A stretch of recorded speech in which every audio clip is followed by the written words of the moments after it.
ವಾಣಿ date 8/7/2026 ಪ್ರಾತಃ ಮುರಳಿ. ತಂದೆಯು ಹೇಳುತ್ತಾರೆ, ಮಾಯೆಯು ಬಹಳ ಪ್ರಬಲವಾಗಿದೆ. ಒಳ್ಳೊಳ್ಳೆಯ ಮಹಾರಥಿಗಳನ್ನು ಸಹ ಸೋಲಿಸಿ ಬಿಡುತ್ತದೆ. ಜ್ಞಾನವನ್ನು ಪಡೆಯುತ್ತಾ ಕೆಲವೊಮ್ಮೆ ಗ್ರಹಚಾರವು ಕುಳಿತುಕೊಳ್ಳುತ್ತದೆ. ಆಶ್ಚರ್ಯವೆನಿಸುವಂತೆ ನನ್ನವರಾಗಿ ನಡೆಯುತ್ತಾ ಮತ್ತೆ ಮಾಯೆಗೆ ವಶರಾಗಿ ಹೊರಟು ಹೋಗುತ್ತಾರೆ. ಸಂಪಾದನೆಯಲ್ಲಿ ಗ್ರಹಚಾರವು ಕುಳಿತುಕೊಳ್ಳುತ್ತದೆ. ಎಲ್ಲರಿಗೂ ರಾಹುವಿನ ಗ್ರಹಣ ಹಿಡಿದಿದೆ. ಈಗ ನಿಮ್ಮ ಮೇಲೆ ಬೃಹಸ್ಪತಿ ದಶೆ ಕುಳಿತಿದೆ. ಮತ್ತು ನಡೆಯುತ್ತಾ ಕೆಲವರ ಮೇಲೆ ರಾಹುವಿನ ಗ್ರಹಣವು ಕುಳಿತುಕೊಳ್ಳುತ್ತದೆ. ಆದ್ದರಿಂದಲೇ ಹೇಳುತ್ತಾರೆ, ಈ ಪ್ರಪಂಚದಲ್ಲಿ ಮಹಾಮೂರ್ಖರನ್ನು ನೋಡಬೇಕೆಂದರೂ ಇಲ್ಲಿ ನೋಡಿರಿ. ನಾವು ತಂದೆಯಿಂದ ಸದಾ ಸುಖದ ಆಸ್ತಿಯನ್ನು ತೆಗೆದುಕೊಳ್ಳುತ್ತಿದ್ದೇವೆ ಎಂದು ನಿಮ್ಮ ಆತ್ಮವು ಹೇಳುತ್ತದೆ. ಬಾಬಾ ತಮ್ಮಿಂದ ಕಲ್ಪದ ಮೊದಲು ಸಹ ಈ ಆಸ್ತಿಯನ್ನು ತೆಗೆದುಕೊಂಡಿದ್ದೇವೆ. ಪುನಃ ಈಗ ತಂದೆಯ ಬಳಿ ಬಂದಿದ್ದೇವೆ. ತಂದೆಯು ತಿಳಿಸಿದ್ದಾರೆ, ಹೊರಗಿನ ನಿಮ್ಮ ಸೇವಾ ಕೇಂದ್ರಗಳಲ್ಲಿ ತಿಳಿದುಕೊಳ್ಳಲು ಅನೇಕರು ಬರುತ್ತಾರೆ. ಇಲ್ಲಿ ಇದು ಇಂದ್ರ ಸಭೆಯಾಗಿದೆ. ಇಂದ್ರನು ಶಿವ ತಂದೆಯಾಗಿದ್ದಾರಲ್ಲವೇ? ಅವರು ಜ್ಞಾನದ ಮಳೆಯನ್ನು ಸುರಿಸುತ್ತಾರೆ. ಅಂದಮೇಲೆ ಇಂತಹ ಸಭೆಯಲ್ಲಿ ಪತಿತರು ಬರುವಂತಿಲ್ಲ. ನೀಲಮಣಿ ಪಚ್ಚೆ ಯಾವ ಬ್ರಾಹ್ಮಣಿಯರು ಮಾರ್ಗದರ್ಶಕರಾಗಿ ಬರುತ್ತಾರೆಯೋ ಅವರಿಗೆ ಹೇಳುತ್ತೇವೆ, ತಮ್ಮ ಜೊತೆ ವಿಕಾರದಲ್ಲಿ ಹೋಗುವವರನ್ನು ಕರೆದುಕೊಂಡು ಬರಬೇಡ್ರಿ. ಇಲ್ಲವಾದರೆ ಅದಕ್ಕೆ ನೀವೇ ಜವಾಬ್ದಾರರಾಗುತ್ತೀರಿ. ಯಾರಾದರೂ ವಿಕಾರಿಯನ್ನು ಕರೆತರುತ್ತೀರೆಂದರೆ ಅವರ ಮೇಲೆ ಬಹಳ ಕಲೆಯುಂಟಾಗಿ ಬಿಡುತ್ತದೆ. ಬಹಳ ಭಾರಿ ಶಿಕ್ಷೆಯೂ ಸಿಗುತ್ತದೆ.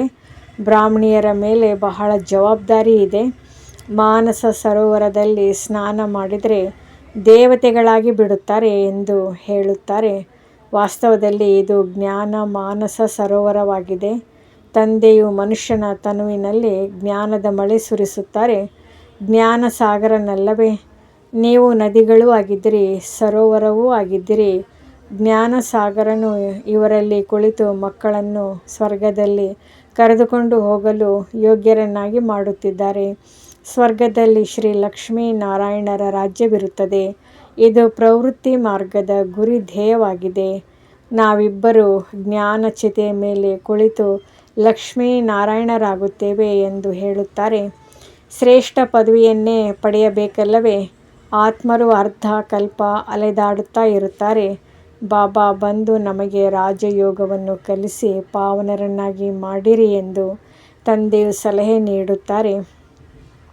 ಭಾರತವಾಸಿಗಳು ಯಾರು ದೇವಿ ದೇವತೆಗಳನ್ನು ಒಪ್ಪುವವರಿದ್ದಾರೆಯೋ ಅವರು ಅವಶ್ಯವಾಗಿ 84 ಜನ್ಮಗಳನ್ನು ತೆಗೆದುಕೊಂಡಿದ್ದಾರೆ. ಪ್ರಯತ್ನಪಟ್ಟು ದೇವಿ ದೇವತೆಗಳ ಭಕ್ತರಿಗೆ ಹೋಗಿ ತಿಳಿಸಿಕೊಡಿ. ತಂದೆಯು ಹೇಗೆ ಬಂದು 3 ಧರ್ಮಗಳನ್ನು ಸ್ಥಾಪನೆ ಮಾಡುತ್ತಾರೆ. ಬ್ರಾಹ್ಮಣ, ಸೂರ್ಯವಂಶಿ, ಚಂದ್ರವಂಶಿ 3 ಧರ್ಮಗಳನ್ನು ತಂದೆಯೇ ಸ್ಥಾಪನೆ ಮಾಡುತ್ತಾರೆ. ಅರ್ಧ ಕಲ್ಪದವರೆಗೂ ಮತ್ಯಾವುದೇ ಧರ್ಮವು ಸ್ಥಾಪನೆಯಾಗುವುದಿಲ್ಲ. ನಂತರ ಅರ್ಧ ಕಲ್ಪದಲ್ಲಿ ಎಷ್ಟೊಂದು ಮಠ, ಪಂಥ, ಧರ್ಮಗಳು ಸ್ಥಾಪನೆಯಾಗುತ್ತವೆ. ಅರ್ಧ ಕಲ್ಪದಲ್ಲಿ 1 ಧರ್ಮವು ಸ್ಥಾಪನೆಯಾಗುತ್ತದೆ. ಅದು ಈ ಸಂಗಮಯುಗದಲ್ಲಿ ಭವಿಷ್ಯಕ್ಕಾಗಿ ರಾಜಧಾನಿಯನ್ನು ಸ್ಥಾಪನೆ ಮಾಡುತ್ತಾರೆ. ಅವರೆಲ್ಲರೂ ಹಳೆಯ ಪ್ರಪಂಚದಲ್ಲಿ ತಮ್ಮ ಧರ್ಮ ಸ್ಥಾಪನೆ ಮಾಡುತ್ತಾರೆ. ಇಲ್ಲಿ ತಂದೆಯು ಅರ್ಧ ಕಲ್ಪಕ್ಕಾಗಿ 1 ಧರ್ಮದ ಸ್ಥಾಪನೆ ಮಾಡುತ್ತಾರೆ. ಮತ್ಯಾರಲ್ಲಿಯೂ ಈ ಬಲವಿಲ್ಲ. ತಂದೆಯು ನಿಮ್ಮನ್ನು ತನ್ನವರನ್ನಾಗಿ ಮಾಡಿಕೊಂಡು ಸೂರ್ಯವಂಶಿ, ಚಂದ್ರವಂಶಿ ಮನೆತನವನ್ನು ಸ್ಥಾಪನೆ ಮಾಡಿ ಮತ್ತೆಲ್ಲದರ ವಿನಾಶ ಮಾಡಿಸುತ್ತಾರೆ. ಎಲ್ಲ ಆತ್ಮರೂ ಶಾಂತಿಯಲ್ಲಿ ಹೊರಟು ಹೋಗುತ್ತಾರೆ. ನೀವು ಸುಖದಲ್ಲಿ ಬರುತ್ತೀರಿ. ಆ ಸಮಯದಲ್ಲಿ ತಂದೆಯನ್ನು ನೆನಪು ಮಾಡಲು ಯಾವುದೇ ದುಃಖವಿರುವುದೇ ಇಲ್ಲ. ಈ ಜ್ಞಾನವು ಸಹ ನಿಮ್ಮ ಬುದ್ಧಿಯಲ್ಲಿದೆ. ನೀವು ತಿಳಿದುಕೊಂಡಿದ್ದೀರಿ, ಯಾವ ತಂದೆಯು ಜ್ಞಾನ ಸಾಗರನಾಗಿದ್ದಾರೆಯೋ ಅವರು ಜ್ಞಾನವನ್ನು ಕೊಡುತ್ತಿದ್ದಾರೆ. ಸಾಗರನು ಒಬ್ಬರೇ ಆಗಿದ್ದಾರೆ. ನೀವು ತಮ್ಮನ್ನು ಸಾಗರನೆಂದು ಕರೆಸಿಕೊಳ್ಳುವುದಿಲ್ಲ. ನೀವು ತಂದೆಗೆ ಸಹಯೋಗಿಗಳಾಗುತ್ತೀರಿ. ಆದ್ದರಿಂದ ನಿಮಗೆ ಜ್ಞಾನ ಗಂಗೆಯರೆಂದು ಹೆಸರಿದೆ. ಬಾಕಿ ಅವೆಲ್ಲವೂ ನೀರಿನ ನದಿಗಳಾಗಿವೆ. ತಂದೆಯು ತಿಳಿಸುತ್ತಾರೆ, ನಾನು ಸಾಗರನ ಮಕ್ಕಳು. ನೀವು ಕಾಮಚಿತೆಯನ್ನೇರಿ ಸುಟ್ಟು ಹೋಗಿದ್ದೀರಿ, ಅರ್ಥಾತ್ ಪತಿತರಾಗಿ ಬಿಟ್ಟಿದ್ದೀರಿ.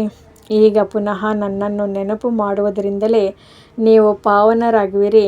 ಇದು 5000 ವರ್ಷಗಳ ಸೃಷ್ಟಿ ಚಕ್ರವಾಗಿದೆ. ಇದು ಸಹ ಯಾರಿಗೂ ತಿಳಿದಿಲ್ಲ. ಸೃಷ್ಟಿಚಕ್ರವು ಪೂರ್ಣ 4 ಭಾಗಗಳಲ್ಲಿದೆ. 4 ಯುಗಗಳಿವೆಯಲ್ಲವೇ? ಈ ಸಂಗಮ ಯುಗವು ಕಲ್ಯಾಣಕಾರಿಯಾಗಿದೆ. ಕುಂಭವೆಂದು ಹೇಳುತ್ತಾರಲ್ಲವೇ? ಮೇಳಕ್ಕೆ ಕುಂಭವೆಂದು ಹೇಳಲಾಗುತ್ತದೆ. ನದಿಗಳು ಬಂದು ಸಾಗರಕ್ಕೆ ಸೇರುತ್ತವೆ. ಆತ್ಮವು ಬಂದು ಪರಮಾತ್ಮನೊಂದಿಗೆ ಸೇರುತ್ತದೆ. ಇದಕ್ಕೆ ಕುಂಭವೆಂದು ಹೇಳುತ್ತಾರೆ. ಆತ್ಮ ಪರಮಾತ್ಮನ ಮೇಳವನ್ನು ನೀವು ನೋಡುತ್ತೀರಿ. ನೀವು ಪರಸ್ಪರ ಮಿಲನ ಮಾಡುತ್ತೀರಿ, ಚರ್ಚಾಗೋಷ್ಠಿಗಳನ್ನು ಮಾಡುತ್ತೀರಿ. ಅದಕ್ಕೆ ಕುಂಭವೆಂದು ಹೇಳುವುದಿಲ್ಲ. ಸಾಗರನಂತೂ ತಮ್ಮ ಜಾಗದಲ್ಲಿ ಕುಳಿತಿದ್ದಾರೆ. ಈ ತನುವಿನಲ್ಲಿದ್ದಾರಲ್ಲವೇ? ಇವರ ತನುವಿನಲ್ಲಿಯೂ ಅಲ್ಲಿಯೇ ಜ್ಞಾನ ಸಾಗರನಿರುತ್ತಾರೆ. ಉಳಿದಂತೆ ನೀವು ಜ್ಞಾನ ಗಂಗೆಯರು ಪರಸ್ಪರ ಸೇರುತ್ತೀರಿ. ನದಿಗಳಲ್ಲಿಯೂ ಚಿಕ್ಕದು ದೊಡ್ಡದು ಇರುತ್ತದೆ ಅಲ್ಲವೇ? ಅಲ್ಲಿಗೆ ಸ್ನಾನ ಮಾಡಲು ಹೋಗುತ್ತಾರೆ. ಗಂಗಾ, ಯಮುನಾ, ಸರಸ್ವತಿ ಇತ್ಯಾದಿಗಳಂತೂ ಇದ್ದೇ ಇವೆ. ದೆಹಲಿ ಜಮುನಾ ನದಿಯ ತೀರದಲ್ಲಿ ಸ್ವರ್ಗವಿರುತ್ತದೆ. ಕೃಷ್ಣಪುರಿಯಂತೂ ಇರುತ್ತದೆ. ದೆಹಲಿಯೇ ಪರಿಸ್ಥಾನವಾಗಿತ್ತು ಎಂದು ಹೇಳುತ್ತಾರೆ. ಆಗ ಲಕ್ಷ್ಮೀನಾರಾಯಣರ ರಾಜ್ಯವಿತ್ತು, ಕೃಷ್ಣನ ರಾಜ್ಯವಿತ್ತು ಎಂದು ಹೇಳುವುದಿಲ್ಲ. ರಾಧೆ ಕೃಷ್ಣರು ಯಾವಾಗ ದಂಪತಿಗಳಾಗುವರೋ ಆಗಲೇ ರಾಜ್ಯ ಮಾಡುವರು. ಈಗ ನೀವು ಮಕ್ಕಳು ಎಷ್ಟು ಖುಷಿಯಲ್ಲಿದ್ದೀರಿ. ಮಾಯೆಯ ಬಿರುಗಾಳಿಗಳಂತೂ ಬಹಳ ಬರುತ್ತವೆ. ಬೇಹದ್ದಿನ ಮಲ್ಲಯುದ್ಧವಾಗಿದೆ. ಪ್ರತಿಯೊಬ್ಬರಿಗೆ 5 ವಿಕಾರಗಳ ಜೊತೆ ಯುದ್ಧ ನಡೆಯುತ್ತದೆ.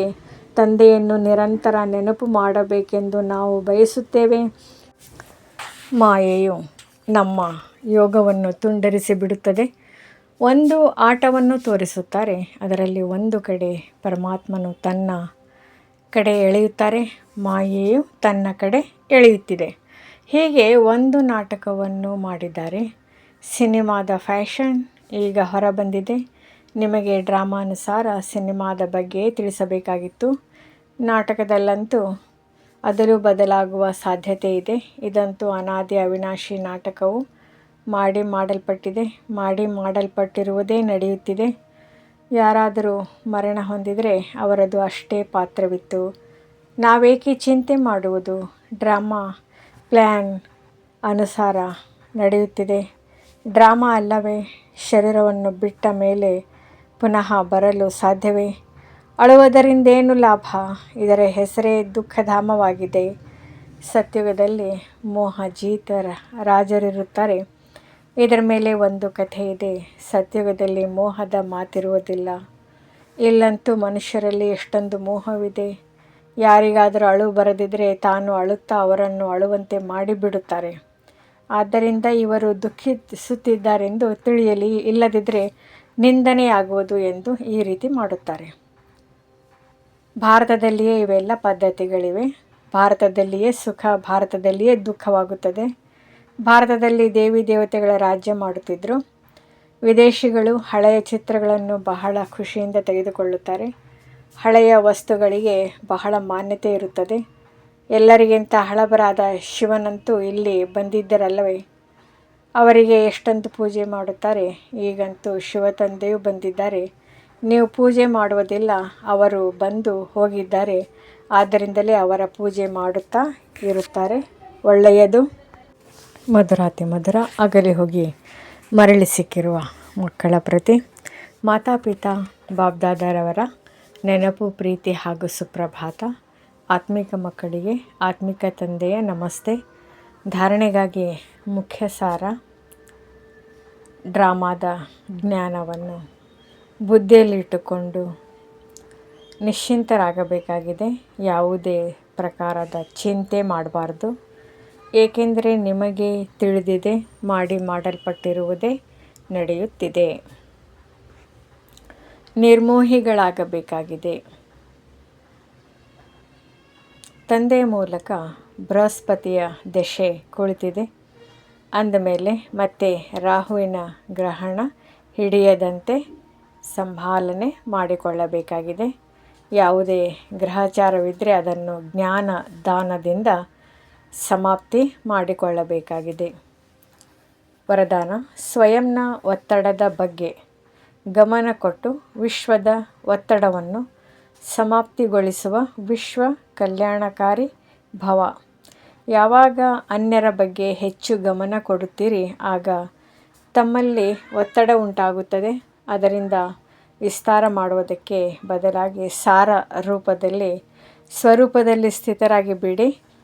ಹೆಚ್ಚು ಅಂದರೆ ವ್ಯರ್ಥ ನಕಾರಾತ್ಮಕ ಸಂಕಲ್ಪಗಳನ್ನು ಸಮಾವೇಶಗೊಳಿಸಿ ಕ್ವಾಲಿಟಿ ಅಂದರೆ ಸಮರ್ಥ ಇರುವ ಸಂಕಲ್ಪ ಮಾಡಿರಿ. ಮೊದಲು ತಮ್ಮ ಒತ್ತಡದ ಬಗ್ಗೆ ಗಮನ ಹರಿಸಿದಾಗಲೇ ವಿಶ್ವದಲ್ಲಿಯ ಅನೇಕ ಪ್ರಕಾರದ ಒತ್ತಡಗಳೇನಿವೆ ಅವನ್ನು ಸಮಾಪ್ತಿಗೊಳಿಸುತ್ತಾ ವಿಶ್ವ ಕಲ್ಯಾಣಕಾರಿ ಆಗಲು ಸಾಧ್ಯವಾಗುವುದು. ಮೊದಲು ತಮ್ಮನ್ನು ತಾವು ನೋಡಿಕೊಳ್ಳಿರಿ. ಮೊದಲು ತಮ್ಮ ಸೇವೆ ಆಗಲಿ. ತಮ್ಮ ಸೇವೆಯನ್ನು ಮಾಡುತ್ತೀರೆಂದರೆ ಸ್ವತಃವಾಗಿಯೇ ಅನ್ಯರ ಸೇವೆ ಆಗಿಬಿಡುತ್ತದೆ.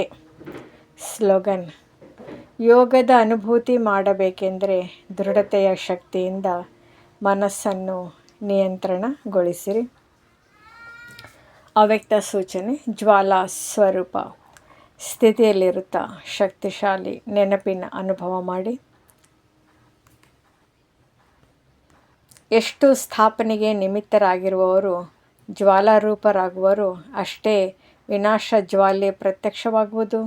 ಸಂಘಟನೆ ರೂಪದಲ್ಲಿ ಜ್ವಾಲಾರೂಪದ ನೆನಪು ವಿಶ್ವದ ವಿನಾಶದ ಕಾರ್ಯ ಸಂಪನ್ನ ಮಾಡುವುದು. ಅದಕ್ಕೆ ಪ್ರತಿ ಸೇವಾ ಕೇಂದ್ರದಲ್ಲಿ ವಿಶೇಷ ಕಾರ್ಯಕ್ರಮ ನಡೆಯುತ್ತಿರಲಿ. ಆಗ ವಿನಾಶ ಜ್ವಾಲೆಗೆ ರೆಕ್ಕೆ ಸಿಗುವುದು. ಯೋಗ ಅಗ್ನಿಯಿಂದ ವಿನಾಶ ಅಗ್ನಿ ಉರಿಯುವುದು. ಜ್ವಾಲೆಯಿಂದ ಜ್ವಾಲೆ ಪ್ರಜ್ವಲಿತವಾಗುವುದು. ಓಂ ಶಾಂತಿ. ನಮ್ಮ ಚಾನೆಲ್ ವಿಡಿಯೋಗಳ ಹೆಚ್ಚಿನ ಮಾಹಿತಿಗಾಗಿ ಸಬ್ಸ್ಕ್ರೈಬ್ ಬಟನ್ಗೆ ಕ್ಲಿಕ್ ಮಾಡಿ ನಮ್ಮ ಚಾನೆಲ್ಗೆ ಸಬ್ಸ್ಕ್ರೈಬ್ ಮಾಡಿ. ಈ ವಿಡಿಯೋ ಇಷ್ಟವಾದಲ್ಲಿ ಲೈಕ್ ಮಾಡಿ, ಶೇರ್ ಮಾಡಿ ಹಾಗೂ ಕಮೆಂಟ್ ಮಾಡಿ. ಈ ಜ್ಞಾನ ಮುರಳಿ ನಿಮಗೆ ಇಷ್ಟವಾದರೆ ಲೈಕ್ ಮಾಡಿ, ಶೇರ್ ಮಾಡಿ ಮತ್ತು ಪ್ರತಿದಿನ ಸರಳ ಕನ್ನಡದಲ್ಲಿ ಆಧ್ಯಾತ್ಮಿಕ ಜ್ಞಾನಕ್ಕಾಗಿ ನಮ್ಮ ಚಾನೆಲ್ಗೆ ಸಬ್ಸ್ಕ್ರೈಬ್ ಮಾಡಿ, ಶೇರ್ ಮಾಡಿ, ಕಮೆಂಟ್ ಮಾಡಿ, ಲೈಕ್ ಮಾಡಿ, ಸಬ್ಸ್ಕ್ರೈಬ್ ಮಾಡಿ.